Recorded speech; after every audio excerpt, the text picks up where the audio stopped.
Good, it's been started. Let me share my screen with you.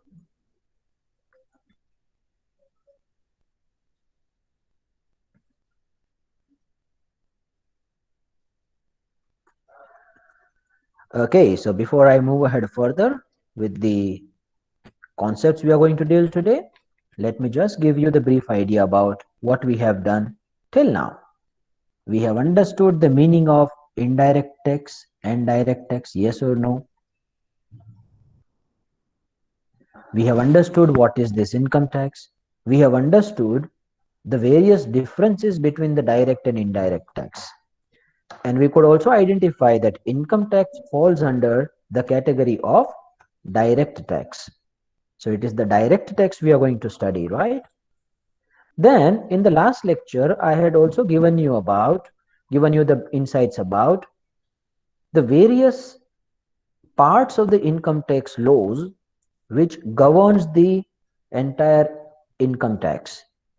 Now, first part is obviously the Income Tax Act.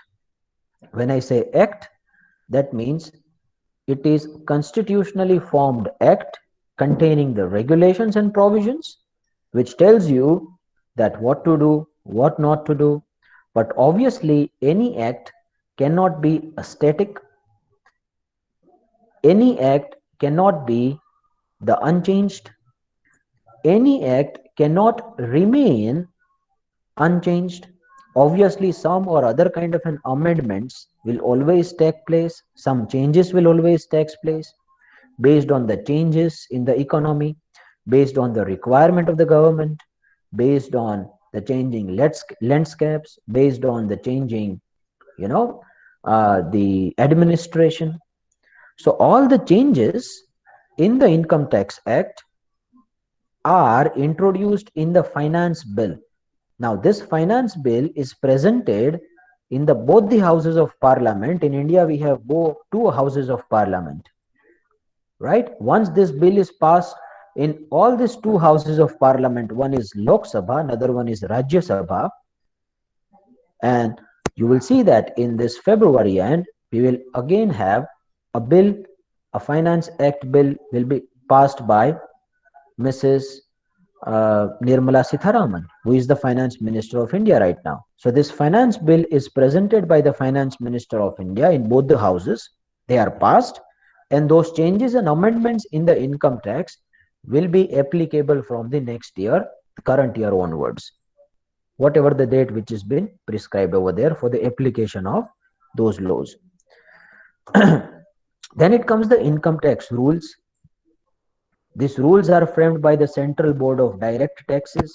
So this is not something which is related directly to the income tax. It is about the process related to the income tax. Say, for example, when to pay the tax, whether to pay the tax by online mode or offline mode, what will be the websites, how you will have to register in those websites, in how many number of days you will have to pay the tax. If you miss paying the tax, then again, what kind of an extension would be given to you? How many days of extension would be given to you? These all are the things which are related to the administration of income tax. To implement the income tax in the appropriate, efficient manner, we require some rules, right? And those rules are framed by Central Board of Direct Taxes. If there would be some dispute, then how you will be handling that dispute? If you feel that you are not supposed to pay the income tax on it, but the government is saying that you will have to pay the income tax on it, if there is a dispute, how you will handle the dispute? There are rules. Then it comes circulations and circulars and notifications. Circulars gives you the better idea about some provisions. If there is a difficulty in understanding some provisions of income tax, if there is a difficulty in interpreting some of the provisions of the income tax, there comes a circular which gives you the clarification of the things, but it is not the change. But if some changes are there in the rules and regulations, they are notified by the notifications. And if there are certain case laws, that means even though we have so many things written, even though we have so many rules and regulation in place, There would be many matters for which there would be some disputes between the parties. You might feel that you are not supposed to pay the tax. Income tax authority would be feeling that you will have to pay the tax on it. Both of you might have a different opinion related to interpretation of some of the laws. So court will come into the picture. So it could be a high court, it could be a Supreme Court. And if some decisions are given by high courts or Supreme Courts on those disputes, they are regarded as case laws. So we'll have to understand the case laws too. Do not worry, we are not supposed to go into this much of a detail. Not even CS goes into this much of a detail, but at least we should understand that what is the meaning of it, right? So we have understood the meaning of various things which forms a part of the entire income tax laws. Today, we will understand what is person. Now see, every person who is liable to pay the tax is called as assessee. So there is a difference between person and assessee. So if I call that Mr. Brian is an assessee, that means he is liable to pay the tax, either in form of the income tax or in form of some penalties imposed by the income tax. So if Mr. Brian is supposed to pay some tax, some penalty, some fees as per the income tax, then he will be called as the assessee, right? Assessee will always be some or other kind of a person. So who is that person? Sir, तो ये person कौन होता है? So person is not always like the individuals. Even the companies are also person. Firms are also person. Associations are also person. We will see what is that person. But from this, one thing you should try to understand, I'm putting it over here for your better understanding, is that every person is not an assessee, but every assessee is a person, right? If someone has put the queries, no one has put the queries. Please try to understand this. Every person is not an assessee. Every person is not liable to pay the tax. Some of the persons might not be liable to pay the tax. So he or she will not be called as the assessee. But obviously, sir, every assessee is a person. A person becomes assessee only if he is supposed to pay either the tax or some fees or some penalties. Fees could be for some procedures. Penalty could be for some break of rules and regulations you have done. If you have broken some rules, you will pay the penalty. So if you are liable to pay the penalty or tax, you becomes an assessee, right? So please understand, the person who is liable to pay the tax is only called as assessee. All the persons are not assessee. Every person is not liable to pay the tax.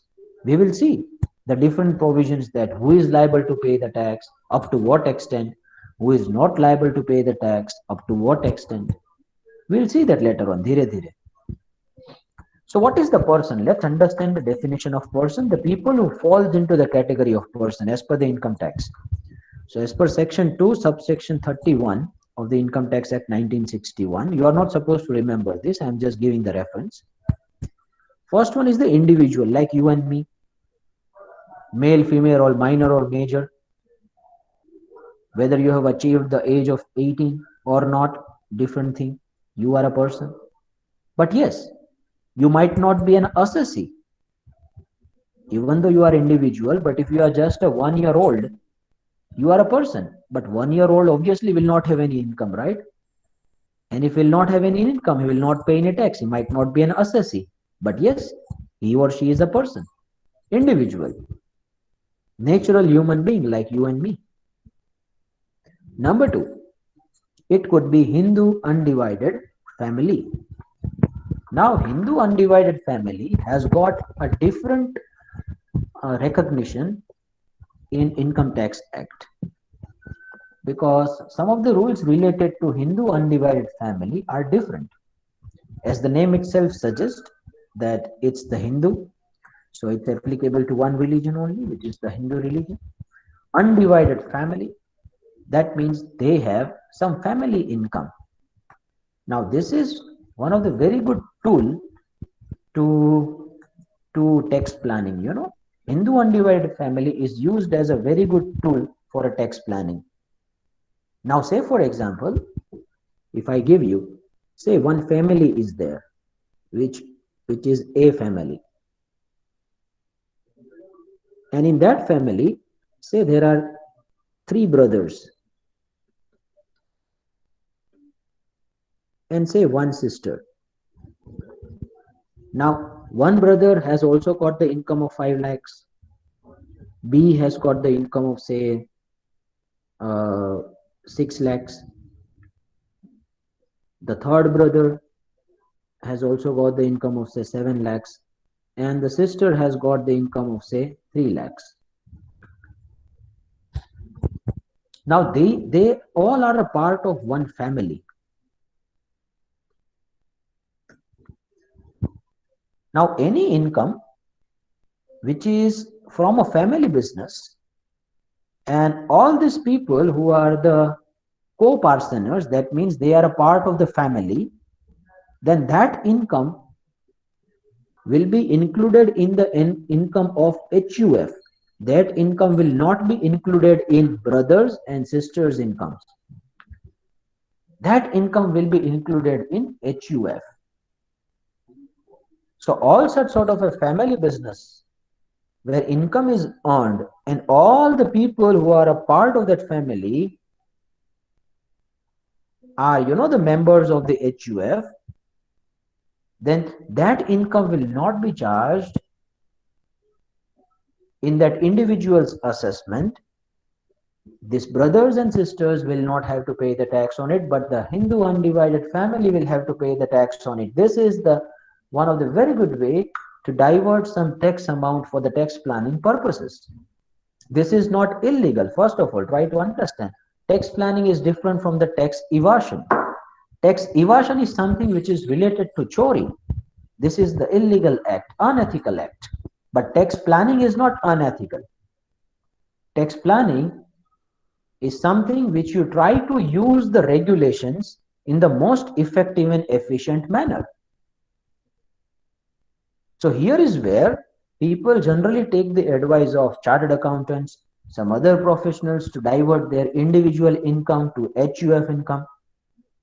Now again, say for example, if this brother has got a spouse and say 2 children, then this one brother and his spouse and 2 children will again be forming a one HUF. So their assessment can also be a different assessment. So you can divert your income.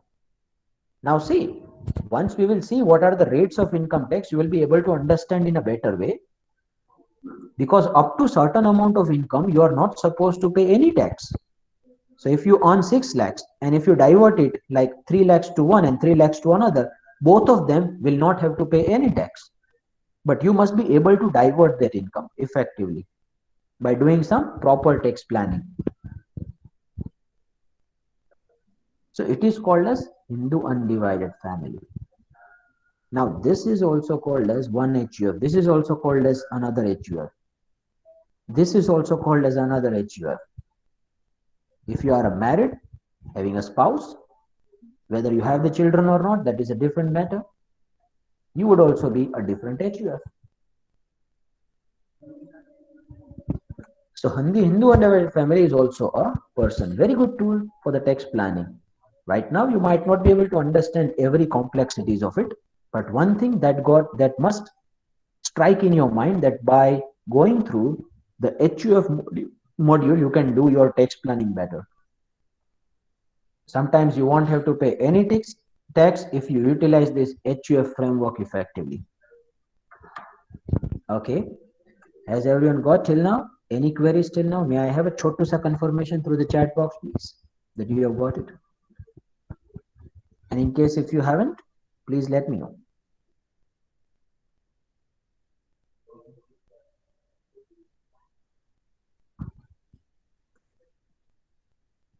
Confirmation from the student, please. So we have got only from Mr. Fanning till now. Rest everyone.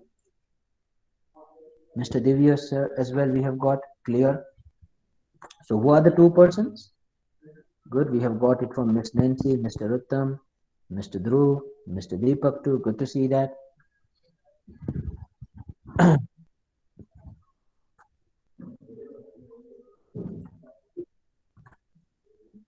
Good. Thank you very much, Mr. Krish. Let's move on. So individual is a person, HUF is a person, company is a person. Now see, the question arises that there are certain shareholders of the company, right? Because shareholders are the people who frames the company, who are the owners of the company. So if income is received by a company, then whether that income would be chargeable in the hands of a company or that income will be chargeable in the hands of the people who receive the dividend, the shareholders.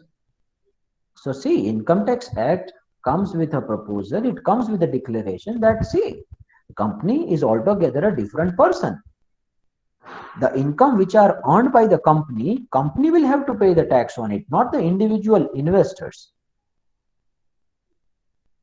Now, individual investors may receive the dividend. On a dividend, it's a different matter. But Reliance Industries Limited, अगर 10,000 करोड़ का profit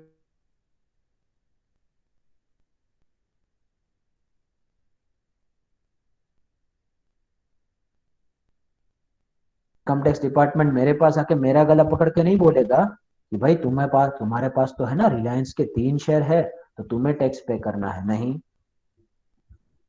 हाँ, मुझे अगर dividend मिलता है तो dividend का taxation अलग से होगा, that is a different matter.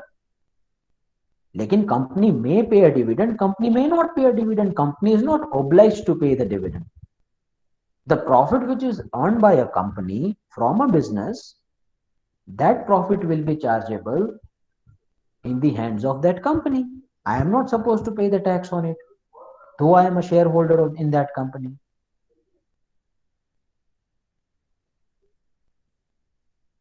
Now, there is a different question that, sir, what about the distribution of the profit in terms of dividend done by the company to us? That's a different matter. Dividend we will see later on, but see, there are two things. One is the income earned by a company. You prepare some P&L, right? You make some income here, you make some expenses, then say for example 2000 is the profit. Now this profit, which is the income made by a company, on this company will pay the tax.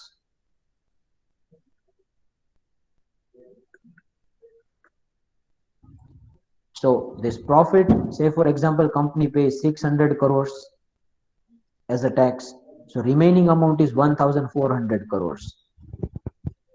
Now company may distribute it as a dividend, company may not distribute as a dividend. Company may just keep this 1400 crores with them only. Company is not obliged to pay the dividend on shareholding, right?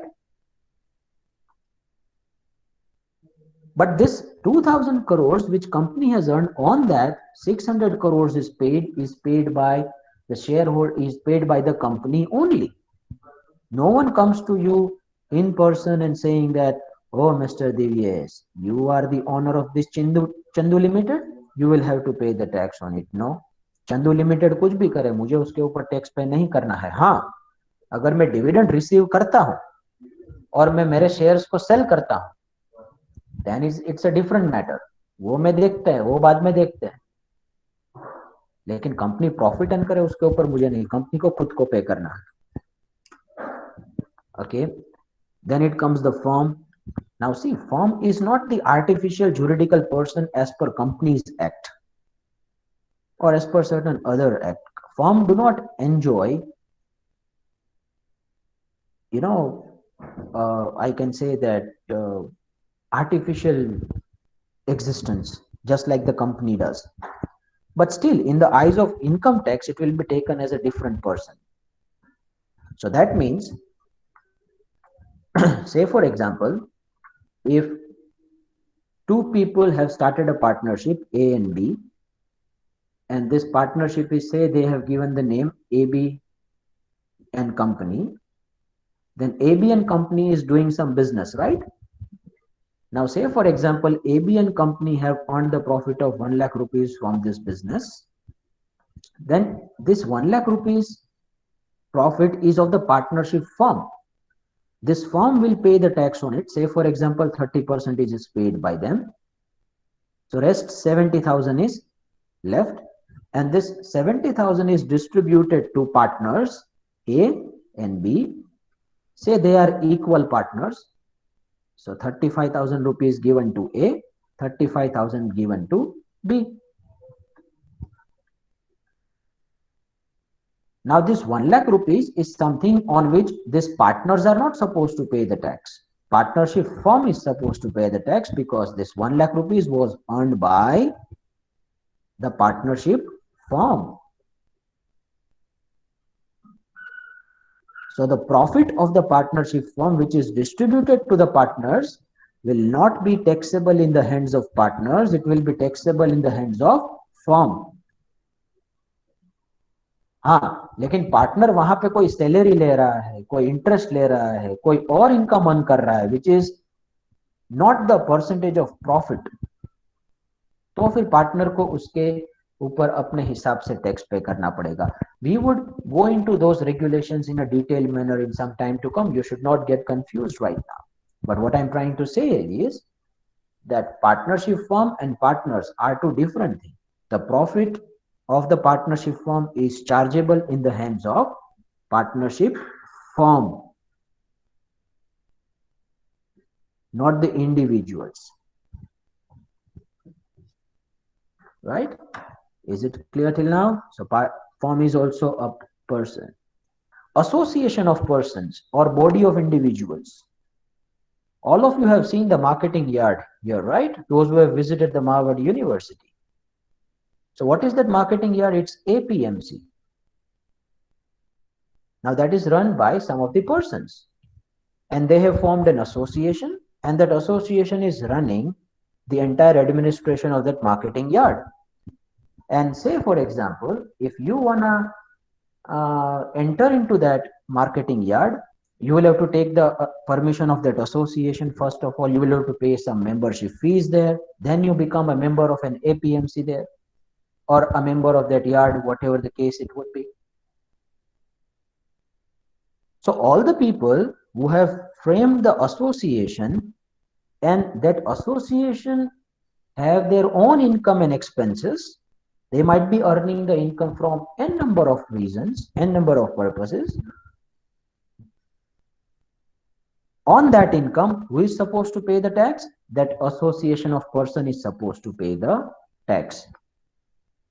So if the marketing federation APMC is there, which is earning some money by giving you the membership to sell and to purchase some commodities from the marketing yard, and if they have taken some charge on it, on that charge, this is nothing but the income earned by the APMC, and on that income, they will have to pay the tax.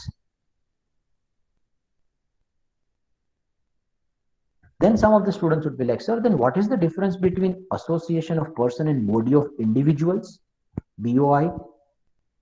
Yes, there is a difference between the two, a technical difference between the two. Because body of individuals carries only the individuals.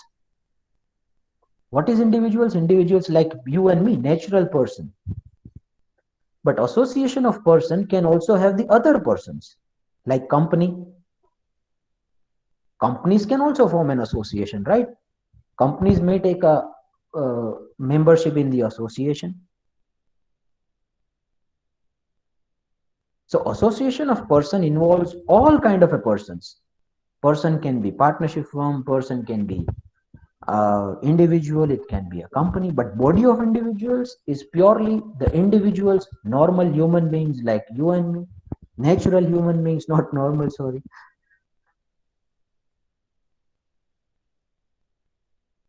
A very thin line of difference. So all those people are also a person. Some of the people would be like, sir ये municipality वाले कितने tax हमसे collect करते हैं, नळ वेरो, पाणी वेरो, आ वेरो, ओलो वेरो, કેટલા કેટલા વેરા અમારી પાસેથી લે છે. So whether those municipalities are also supposed to pay the tax or what? Yes, because it's their income. If they are collecting some veras from you, if they are earning something from the properties of municipality, if they are taking some charges, if they are taking some fees from the people like us, the local authorities are also a person in the eyes of income tax law. All the municipalities, panchayats, local authorities, they are also the person. Cantonment board, panchayat છે ને, પંચાયતની પોતાની કોઈ income હોય તો પંચાયતે એના ઉપર tax pay કરવાનો. પંચાયત પોતે પણ એક પર્સન છે for the income tax. Is it clear? Or it can be some artificial juridical person. Some institutes, some organizations are framed to legislate, to regulate, to administer certain activities. Like if I give you RBI. Now what does RBI do? RBI handles the currency requirements of the country. RBI monitors and regulates all the banks in India. RBI comes up with the rules and regulations that what the bank should do, what other people should do. Now RBI is the artificial juridical person. Though it is not a person, but RBI too has its own income and expenses. RBI would be taking some charges from the banks. RBI would be taking some charges from the individuals who are connected to the RBI, who are taking the services of RBI. It's the artificial juridical person. Universities, Marwadi University is an artificial juridical person because it has a separate existence under the eyes of law. IRDA, Insurance Regulatory and Development Authority. IRDA handles all the insurance institutions in India. IRDA itself would be a person in the eyes of income tax because IRDA too have their incomes and expenses. SEBI, Securities and Exchange Board of India, handles the stock exchanges, share market in India, other securities. They too have some incomes, right? SEBI would also be making some income by taking the charge from the members, by taking some fees from the exchanges, by taking some fees from the depository participants. So if SEBI have some income of their own, they are also a person. In what category they are falling? Artificial juridical person. Universities, all the people who have, existence, who are created by some laws, and those institutions, those authorities have their own existence, have their own incomes and expenses. They are also the person for income tax. They will also have to pay the tax. Now, whether or not they are supposed to pay the tax, that's altogether a different matter. We'll discuss later on. But they are person, first of all.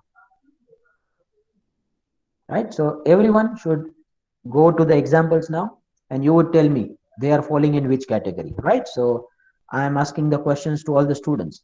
Let's take the example. First one. Reliance Industries Limited. Which person is this?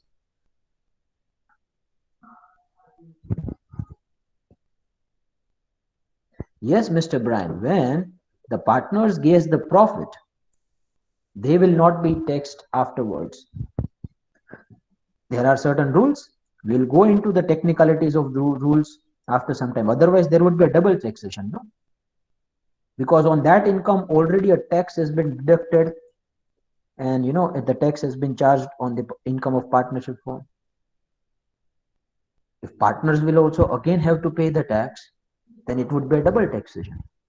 But exact rules and regulations we'll see later on. Okay, may we have the discussion on this, please? Reliance Industries Limited, it is which person? Company, yes or no? Punjab National Bank, again a company. Madras University, it is artificial juridical person. Kolkata Municipal Corporation, it is a local authority. A partnership firm of A, B, and C as a partner, so it's a partnership firm. A Brahmin Parivar consisting Mr. A, his brother B, Mrs. A, and B. So a Brahman Parivar will also be taken as HUF, Hindu Undivided Family. Kalyani Publishers Limited, they are company. Reserve Bank of India, they are artificial juridical person. Life Insurance Corporation of India, LIC, LIC is a company. Mr. Narendra Modi, the Prime Minister of India,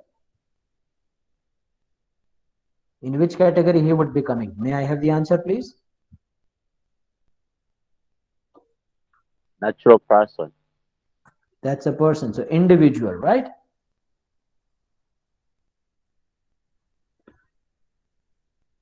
Then village panchayat, that will come under local authority.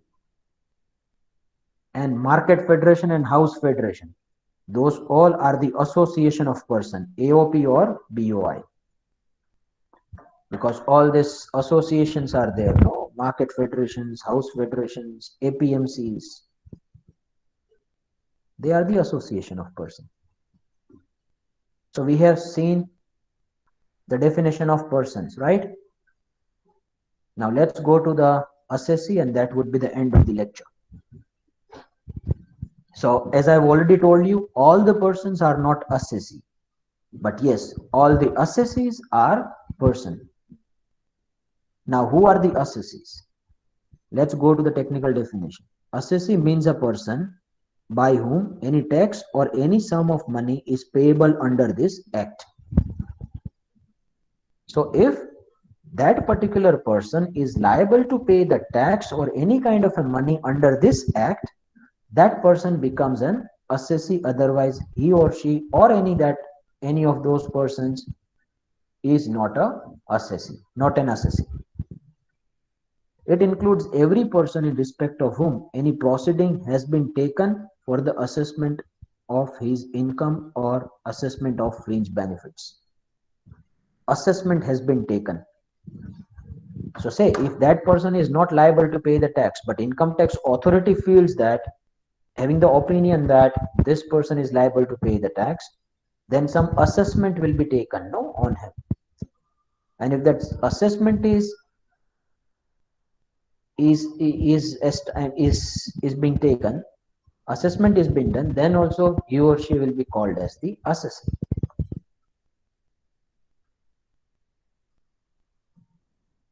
So any person who is supposed to pay any kind of a money under this act or is subjected to some assessment by the income tax authorities, income tax authorities are of the opinion that you are supposed to pay the tax, some disputes are going on, some assessment procedures have been going on. In that case too, even though you feel that you are not supposed to pay the tax, but you will be called as the assessee by the Income Tax Act. So if I give you again a very simple definition, one is either you are supposed to pay the tax, you are called assessee. Number two, you are supposed to pay any penalty or fees under the Income Tax Act, again you are an assessee. Number three, if income tax authorities have initiated some proceedings on you for the assessment, then also you are called as the assessee. In these three circumstances, a can be called as assessee.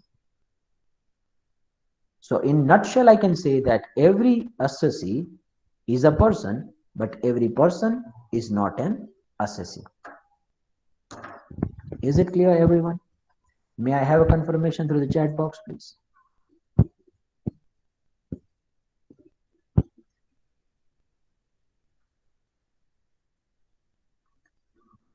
Okay, good. So what we have discussed today, we have understood the definition of the person as well as the assessee. We have also understood the difference between the person and assessee. We have understood the various types of person. We have understood that who is falling under which type of person's category. Now, this is important to identify which person is this, because the income tax rate are different from person to person. Income tax rate is different for the company, it is different for the HUF, it is different for the individuals, it is different for the partnerships, it is different for the cooperating housing societies. The income tax rate is also different for the partnership firm. So first we need to identify that which person is this. Number two, whether or not he is or she is or that particular person is assessee or not. Okay. So next lecture we will understand what is assessment in a year and previous year, and then we will go to some provisions of the residential status.